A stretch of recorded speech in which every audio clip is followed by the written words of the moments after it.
ಎಲ್ಲರಿಗೂ ನಮಸ್ಕಾರ. ನಾನು ಬಿಂದು. ನೀವೆಲ್ಲರೂ ಚೆನ್ನಾಗಿ ಕೆಲಸ ಮಾಡುತ್ತಿದ್ದೀರಿ ಎಂದು ಭಾವಿಸುತ್ತೇವೆ. ಹಿಂದಿನ ಅಧಿವೇಶನದಲ್ಲಿ ಹವಾಮಾನ ಮತ್ತು ಹವಾಮಾನದ ಅರ್ಥವನ್ನು ನಾವು ಅರ್ಥ ಮಾಡಿಕೊಂಡಿದ್ದೇವೆ. ವಿವಿಧ ಭೌತಿಕ ವಿಭಾಗಗಳು ಸ್ಥಳದ ಹವಾಮಾನದ ಮೇಲೆ ಹೇಗೆ ಪರಿಣಾಮ ಬೀರುತ್ತವೆ. ನಾವು ಮುಂದುವರಿಯೋಣ ಮತ್ತು ಭಾರತದ ಹವಾಮಾನದ ಬಗ್ಗೆ ಇನ್ನಷ್ಟು ತಿಳಿದುಕೊಳ್ಳೋಣ. ಕಲಿಕೆಯ ಫಲಿತಾಂಶಗಳು. ನೀವು ಕಲಿಕೆಯಲು ಸಾಧ್ಯವಾಗುತ್ತದೆ. ಹವಾಮಾನದ ಮೇಲೆ ಪ್ರಭಾವ ಬೀರುವ ಅಂಶಗಳು: ಮುಂಗಾರು ಮಳೆ, ಹಿಮ್ಮೆಟ್ಟುವ ಮಾನ್ಸೂನ್ಸ್, ಜಾಗತಿಕ ತಾಪಮಾನ ಮತ್ತು ಹವಾಮಾನ ಬದಲಾವಣೆ, AGW ಮತ್ತು ಹವಾಮಾನ ಬದಲಾವಣೆ. ಭಾರತದಲ್ಲಿ ಹವಾಮಾನ ಬದಲಾವಣೆಯ ಪರಿಣಾಮ. ಕೀವರ್ಡ್ಗಳು: ಒತ್ತಡದ ವಲಯ.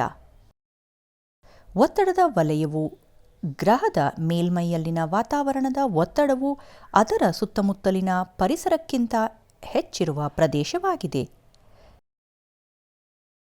ಜಾಗತಿಕ ತಾಪಮಾನ. ಪ್ರಪಂಚದಾದ್ಯಂತ ಸರಾಸರಿ ತಾಪಮಾನದಲ್ಲಿನ ಹೆಚ್ಚಳವು ಹಸಿರುಮನೆ ಪರಿಣಾಮದಿಂದ ಉಂಟಾಗುತ್ತದೆ ಎಂದು ನಂಬಲಾಗಿದೆ.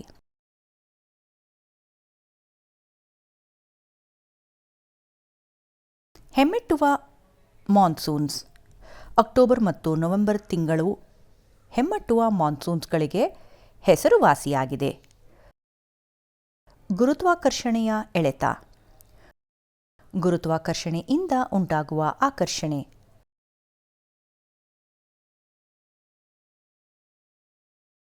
ಪರಿಕಲ್ಪನೆಯ ನಕ್ಷೆ.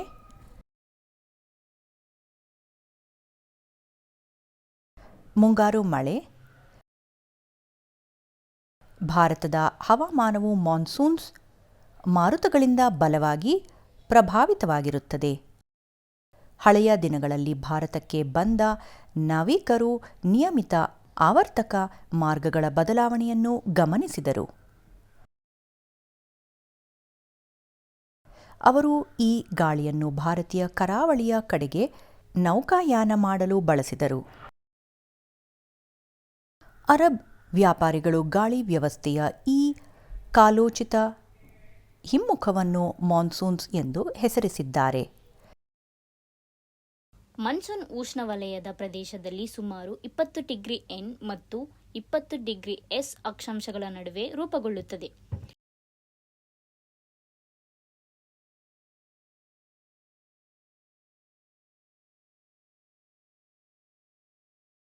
ದಕ್ಷಿಣ ಗೋಳಾರ್ಧದಿಂದ ಆಗ್ನೇಯ ಮಾನ್ಸೂನ್ಸ್ ಮಾರುತಗಳು ಹಿಂದೂ ಮಹಾಸಾಗರದ ಮೇಲೆ ಮತ್ತು ಸಮಭಾಜಕ ಕಡಿಮೆ ಒತ್ತಡದ ವಲಯಗಳ ಕಡೆಗೆ ಹರಿಯುವಂತೆ ತೇವಾಂಶವನ್ನು ಒಯ್ಯುತ್ತವೆ.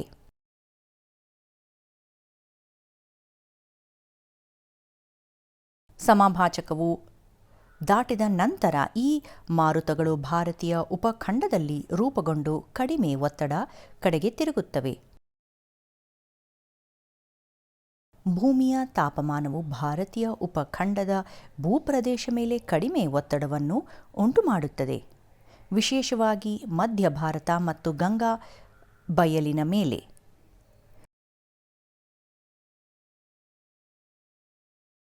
ಇದರೊಂದಿಗೆ ಟಿಬೆಟಿಯನ್ ಪ್ರಸ್ಥಭೂಮಿಯು ತೀವ್ರವಾಗಿ ಬಿಸಿಯಾಗುತ್ತದೆ ಮತ್ತು ಬಲವಾದ ಲಂಬವಾದ ಗಾಳಿಯ ಪ್ರವಾಹಗಳನ್ನು ಉಂಟುಮಾಡುತ್ತದೆ ಮತ್ತು 9 ಕಿಲೋಮೀಟರ್ ಎತ್ತರದಲ್ಲಿ ಪ್ರಸ್ಥಭೂಮಿಯ ಮೇಲೆ ಕಡಿಮೆ ಒತ್ತಡವನ್ನು ಉಂಟುಮಾಡುತ್ತದೆ.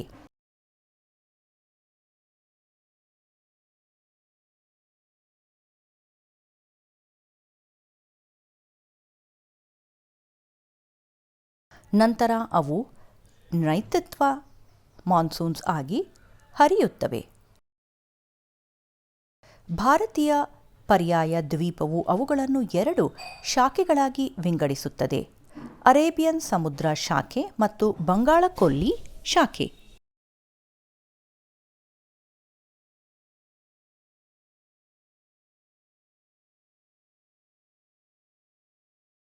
ಬಂಗಾಳ ಕೊಲ್ಲಿಯ ಶಾಖೆಯು ಬಂಗಾಳ ಕರಾವಳಿ ಮತ್ತು ಶಿಲಾಂಗ್ ಪ್ರಸ್ಥಭೂಮಿಯ ದಕ್ಷಿಣ ಮುಖವನ್ನು ಹೊಡೆಯುತ್ತದೆ.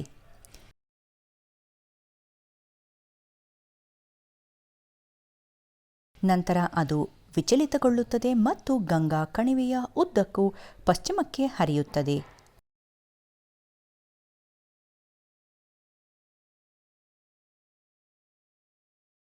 ಅರೇಬಿಯನ್ ಸಮುದ್ರದ ಶಾಖೆಯು ಭಾರತದ ಪಶ್ಚಿಮ ಕರಾವಳಿಯನ್ನು ತಲುಪುತ್ತದೆ ಮತ್ತು ಉತ್ತರದ ಕಡೆಗೆ ಚಲಿಸುತ್ತದೆ. 2 ಶಾಖೆಗಳು ಜೂನ್ ಆರಂಭದ ವೇಳೆಗೆ ಭಾರತವನ್ನು ತಲುಪುತ್ತವೆ. ಇದನ್ನು ಮಾನ್ಸೂನ್ಸ್ ಆರಂಭ ಎಂದು ಕರೆಯಲಾಗುತ್ತದೆ. 4-5 ವಾರಗಳಲ್ಲಿ ಕ್ರಮೇಣ ಇಡೀ ದೇಶದಾದ್ಯಂತ ಹರಡಿತು. ಭಾರತದಲ್ಲಿ ವಾರ್ಷಿಕ ಮಳೆಯ ಬಹುಪಾಲು ನೈಋತ್ಯ ಮಾನ್ಸೂನ್ಸ್ನಿಂದ ಪಡೆಯಲಾಗುತ್ತದೆ. ಪಶ್ಚಿಮ ಘಟ್ಟಗಳ ಕಾರಣದಿಂದಾಗಿ ಪಶ್ಚಿಮ ಕರಾವಳಿಯಲ್ಲಿ ಮತ್ತು ಈಶಾನ್ಯ ಭಾರತದಲ್ಲಿ ಎತ್ತರದ ಶಿಖರಗಳ ಬೆಟ್ಟಗಳಿಂದಾಗಿ ಮಳೆಯ ಪ್ರಮಾಣವು ತುಂಬಾ ಹೆಚ್ಚಾಗಿದೆ. ಎತ್ತರದ ಶಿಖರಗಳ ಬೆಟ್ಟಗಳ ಕಾರಣದಿಂದಾಗಿ ತಮಿಳುನಾಡು ಕರಾವಳಿ ಅಥವಾ ಕೋರಮಂಡಲ್ ಈ ಋತುವಿನಲ್ಲಿ ಹೆಚ್ಚಾಗಿ ಶುಷ್ಕವಾಗಿರುತ್ತದೆ, ಏಕೆಂದರೆ ಅದು ಅರಬ್ಬಿ ಸಮುದ್ರದ ಶಾಖೆಯ ಮಳೆ ನೆರಳು ಪ್ರದೇಶದಲ್ಲಿ ಮತ್ತು ಬಂಗಾಳ ಕೊಯ್ಲಿ ಶಾಖೆಗೆ ಸಮಾನಾಂತರವಾಗಿದೆ.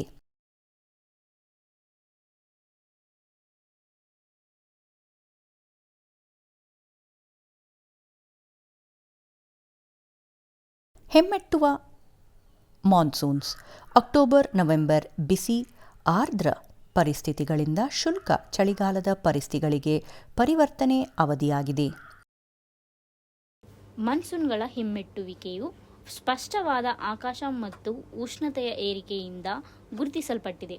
ಭೂಮಿ ಇನ್ನೂ ತೇವವಾಗಿದೆ.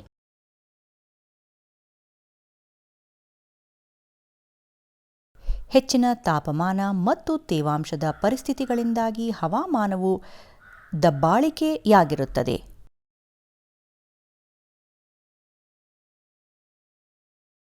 ಇದನ್ನು ಸಾಮಾನ್ಯವಾಗಿ ಅಕ್ಟೋಬರ್ ಶಾಖ ಎಂದು ಕರೆಯಲಾಗುತ್ತದೆ.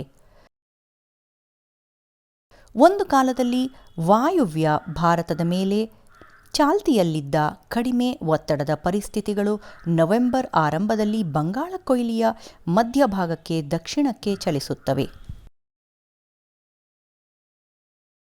ಈ ಅವಧಿಯಲ್ಲಿ ಅಂಡಮಾನ್ ಪ್ರದೇಶದ ಮೇಲೆ ಹುಟ್ಟುವ ಚಂಡಮಾರುತದ ಕುಸಿತಗಳು ಸಾಮಾನ್ಯವಾಗಿವೆ.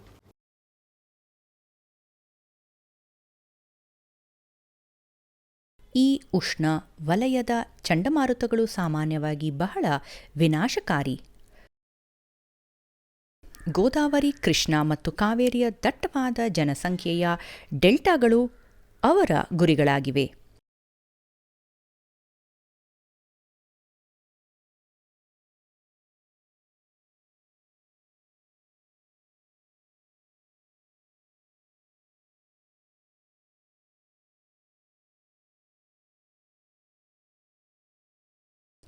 ಯಾವುದೇ ವರ್ಷ ವಿಪತ್ತು ಮುಕ್ತವಾಗುವುದಿಲ್ಲ.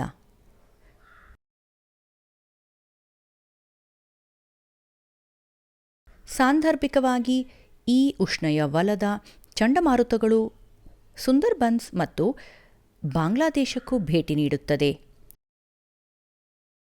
ಕೋರಮಂಡಲ್ ಕರಾವಳಿಯ ಬಹುಪಾಲು ಮಳೆಯು ಖಿನ್ನತೆ ಮತ್ತು ಚಂಡಮಾರುತಗಳಿಂದ ಪಡೆಯಲ್ಪಟ್ಟಿದೆ.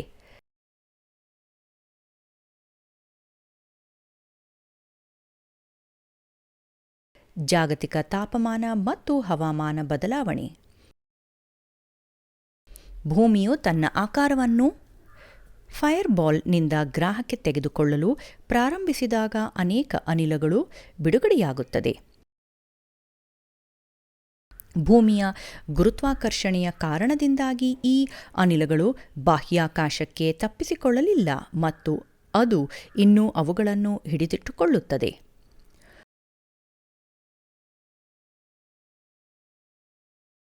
ಪರಿಣಾಮವಾಗಿ ಅನಿಲಗಳ ತೆಳುವಾದ ಪದರವು ಭೂಮಿಯನ್ನು ಸುತ್ತುವರೆದ ಮತ್ತು ನಮಗೆ ಹಲವಾರು ಪ್ರಮುಖ ಪ್ರಯೋಜನಗಳನ್ನು ಒದಗಿಸುತ್ತದೆ. ಉದಾಹರಣೆ, ನಾವು ಉಸಿರಾಡುವ ಆಮ್ಲಜನಕ, ಸೂರ್ಯನಿಂದ ಹಾನಿಕಾರಕ ನೇರಳಾತೀತ ಕಿರಣಗಳಿಂದ ನಮ್ಮನ್ನು ರಕ್ಷಿಸುವ ಓಝೋನ್ ಮತ್ತು ನಮ್ಮ ಸಸ್ಯಗಳು ನಮಗೆ ಅಗತ್ಯವಿರುವ ಪ್ರೋಟೀನ್ಗಳನ್ನು ತಯಾರಿಸಲು ಬಳಸುವ ಸಾರಜನಕ.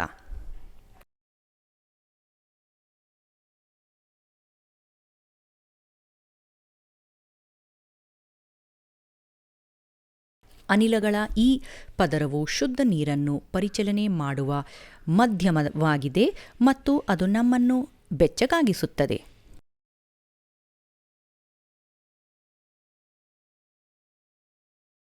ನಮ್ಮನ್ನು ಬೆಚ್ಚಗಾಗಿಸುವುದು ವಾತಾವರಣವು ನಮಗೆ ಮಾಡುವ ಪ್ರಮುಖ ಕೆಲಸಗಳಲ್ಲಿ ಒಂದಾಗಿದೆ. ಇದು ಭೂಮಿಯನ್ನು ಆವರಿಸಿರುವ ಬೆಳಕಿನ ಆದರೆ ಪರಿಣಾಮಕಾರಿ ಹೊದಿಕೆಯಂತಿದೆ.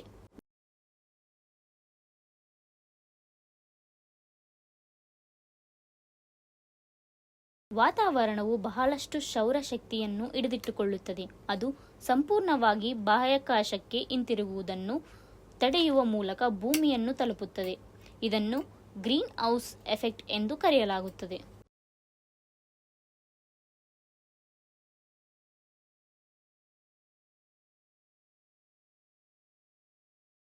ಈ ಗ್ರಹದಲ್ಲಿ ಜೀವ ಉಳಿಯಲು ಇದು ಮುಖ್ಯ ಮತ್ತು ಅತ್ಯಗತ್ಯ. ಭೂಮಿಯು ಈ ವಾತಾವರಣವನ್ನು ಹೊಂದಿಲ್ಲದಿದ್ದರೆ ಅದು ನಿಜವಾಗಿಯೂ ತುಂಬಾ ತಂಪಾಗಿರುತ್ತದೆ. ಆದಾಗ್ಯೂ 19ನೇ ಶತಮಾನದಿಂದ ಗ್ರಹವು ಬಹಳ ವೇಗವಾಗಿ ಬೆಚ್ಚಗಾಗುತ್ತಿದೆ. ಕೈಗಾರಿಕಾ ಕ್ರಾಂತಿಯ ನಂತರ ಸಂಭವಿಸುತ್ತಿರುವ ಹೆಚ್ಚಿನ ತಾಪಮಾನವು ಮಾನವ ಚಟುವಟಿಕೆಗಳಿಂದ ಉಂಟಾಗುತ್ತದೆ.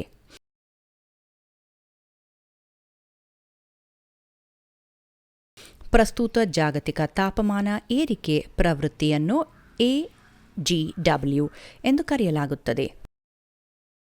ಮಾನವಜನ್ಯ ಜಾಗತಿಕ ತಾಪಮಾನ ಮಾನವರಿಂದ ಉಂಟಾಗುವ ಮಾನವಜನ್ಯ ವಿಧಾನಗಳು.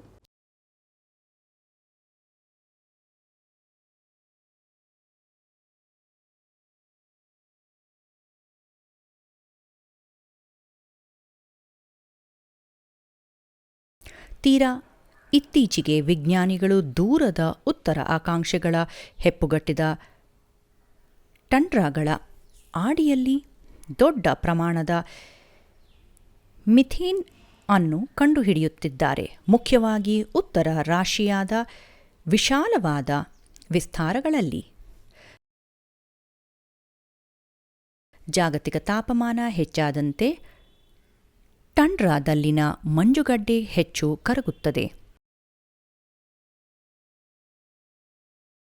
ಮಂಜುಗಡ್ಡೆಯ ಅಡಿಯಲ್ಲಿ ಸಿಲುಕಿರುವ ಮೀಥೇನ್ ವಾತಾವರಣಕ್ಕೆ ಹೊರಹೋಗುತ್ತದೆ. ಇದು ಜಾಗತಿಕ ತಾಪಮಾನವನ್ನು ಹೆಚ್ಚಿಸುತ್ತದೆ.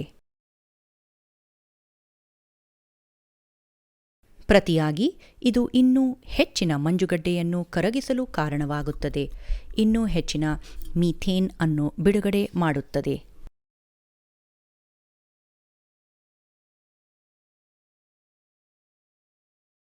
ಹಸಿರುಮನೆ ಅನಿಲವಾಗಿ ಕಾರ್ಬನ್ ಡೈಆಕ್ಸೈಡ್ಗಿಂತಲೂ ಮೀಥೇನ್ ಹೆಚ್ಚು ಶಕ್ತಿಶಾಲಿಯಾಗಿ ಎಂದು ಹೇಳಲಾಗುತ್ತದೆ.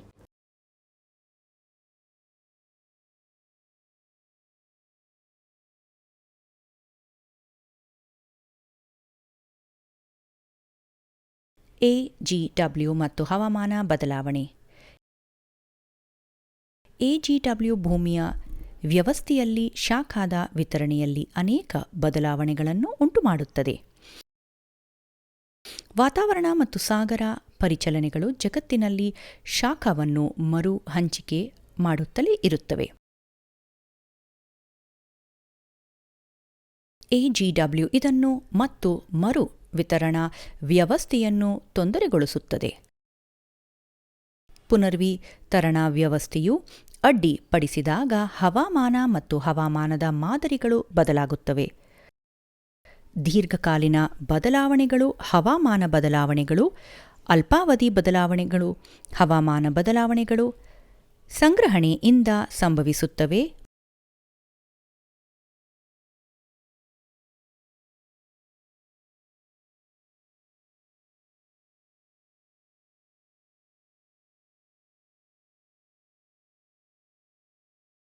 ಮತ್ತು ಎಲ್ಲ ದೇಶಗಳು ತಮ್ಮ ಹಸಿರುಮನೆ ಅನಿಲ ಹೊರಸೂಸುವಿಕೆಯನ್ನು ಕಡಿಮೆ ಮಾಡಲು ಪ್ರಯತ್ನಿಸುವ ಒಪ್ಪಂದವನ್ನು ರೂಪಿಸಲು ಅಂತಾರಾಷ್ಟ್ರೀಯ ಪ್ರಯತ್ನಗಳು ಇಲ್ಲಿಯವರೆಗೆ ಸಾಧಿಸಲಾಗಿಲ್ಲ.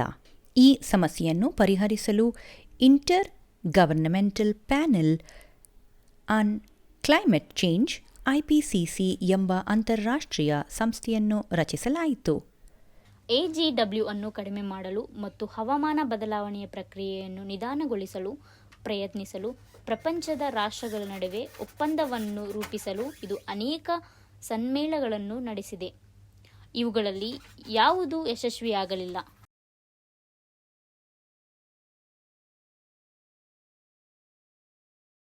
ಐಪಿಸಿಸಿ 2015ರ ಪ್ಯಾರಿಸ್ ಶೃಂಗಸಭೆಯು ಹಸಿರುಮನೆ ಅನಿಲ ಹೊರಸೂಸುವಿಕೆಯನ್ನು ಕಡಿಮೆ ಮಾಡಲು ಒಪ್ಪಂದಕ್ಕೆ ಬಂದಿತು.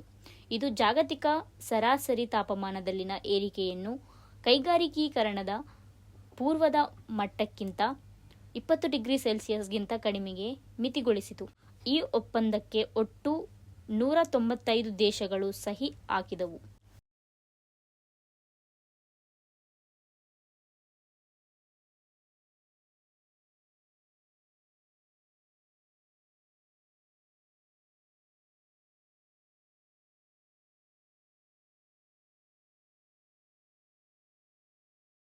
ವಿಶಾಲವಾಗಿ ವಿಭಿನ್ನ ಅಭಿಪ್ರಾಯಗಳು ಅಭಿವೃದ್ಧಿ ಹೊಂದಿದ ದೇಶಗಳು ಮತ್ತು ಅಭಿವೃದ್ಧಿಶೀಲ ರಾಷ್ಟ್ರಗಳ ನಡುವೆ ಇವೆ. ಅಭಿವೃದ್ಧಿ ಹೊಂದಿದ ದೇಶಗಳು ಮುಖ್ಯವಾಗಿ ಕೈಗಾರಿಕೀಕರಣಗೊಂಡಿವೆ. ಪಶ್ಚಿಮದ ಆರ್ಥಿಕವಾಗಿ ಹೆಚ್ಚು ಮುಂದುವರಿದ ದೇಶಗಳು ಕೈಗಾರಿಕೀಕರಣಗೊಳ್ಳದ ಅಭಿವೃದ್ಧಿಶೀಲ ರಾಷ್ಟ್ರಗಳು. ಅಭಿವೃದ್ಧಿ ಹೊಂದಿದ ದೇಶಗಳು ಅಭಿವೃದ್ಧಿ ಹೊಂದುತ್ತಿರುವ ದೇಶಗಳು ಕಲ್ಲಿದ್ದಲು ಮತ್ತು ವಾತಾವರಣಕ್ಕೆ ಹಸಿರುಮನೆ ಅನಿಲಗಳನ್ನು ಸೇರಿಸುವ ಇತರ ಚಟುವಟಿಕೆಗಳಿಗೆ ಕಡಿವಾಣ ಹಾಕಲು ಬಯಸುತ್ತದೆ.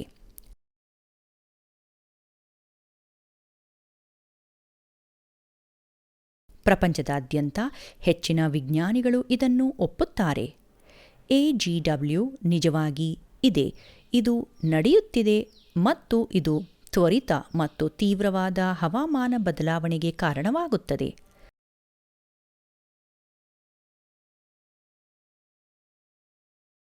ಜಾಗತಿಕ ತಾಪಮಾನ ಏರಿಕೆಗೆ ಕಾರಣವಾಗುವ ಮಾನವ ಚಟುವಟಿಕೆಗಳಲ್ಲಿ ಒಂದು ಅರಣ್ಯನಾಶ. ಭಾರತದ ಮೇಲೆ ಹವಾಮಾನ ಬದಲಾವಣೆಯ ಪರಿಣಾಮ. ಸರಾಸರಿ ತಾಪಮಾನದಲ್ಲಿ 20 ಡಿಗ್ರಿ ಸೆಲ್ಸಿಯಸ್ ಏರಿಕೆಯು ಚಿಕ್ಕದಾಗಿ ಕಂಡುಬಂದರೂ ಇದು ಮುಂದಿನ ಶತಮಾನದ ಆರಂಭದಲ್ಲಿ ಸಮುದ್ರ ಮಟ್ಟದಲ್ಲಿ 1 ಮೀಟರ್ ಏರಿಕೆಗೆ ಕಾರಣವಾಗುತ್ತದೆ.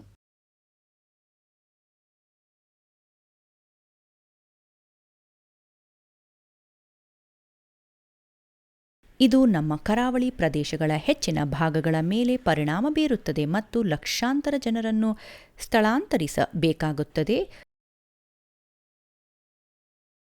ಅವರು ತಮ್ಮ ಜೀವನೋಪಾಯವನ್ನು ಕಳೆದುಕೊಳ್ಳುತ್ತಾರೆ. ಇದೊಂದು ಪರಿಣಾಮವೆಂದರೆ ಮಳೆ. ಇದು ಹೆಚ್ಚು ಅಸ್ಥಿರವಾಗಿರುವ ಸಾಧ್ಯತೆ ಇದೆ ಮತ್ತು ಹೆಚ್ಚಿನ ಅಸಮತೋಲನಕ್ಕೆ ಕಾರಣವಾಗುತ್ತದೆ. ಕೆಲವೆಡೆ ಅಧಿಕ ಮಳೆಯಾಗುವ ಸಾಧ್ಯತೆ ಇದ್ದರೆ ಇನ್ನೂ ಕೆಲವೆಡೆ ವಾಡಿಕೆಗಿಂತ ಕಡಿಮೆ ಮಳೆಯಾಗಲಿದೆ. ಹೀಗಾಗಿ ಬರ ಮತ್ತು ಪ್ರವಾಹ ಹೆಚ್ಚಾಗುವ ನಿರೀಕ್ಷೆ ಇದೆ.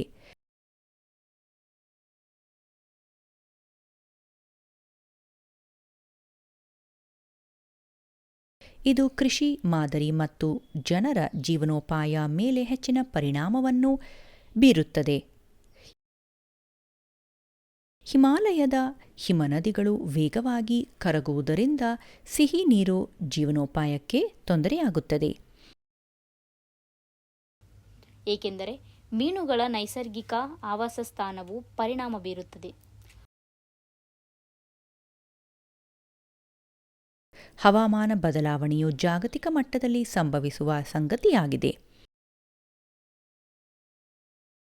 ಆದ್ದರಿಂದ ಇದು ನಮ್ಮೆಲ್ಲರ ಮೇಲೆ ಪರಿಣಾಮ ಬೀರುತ್ತದೆ.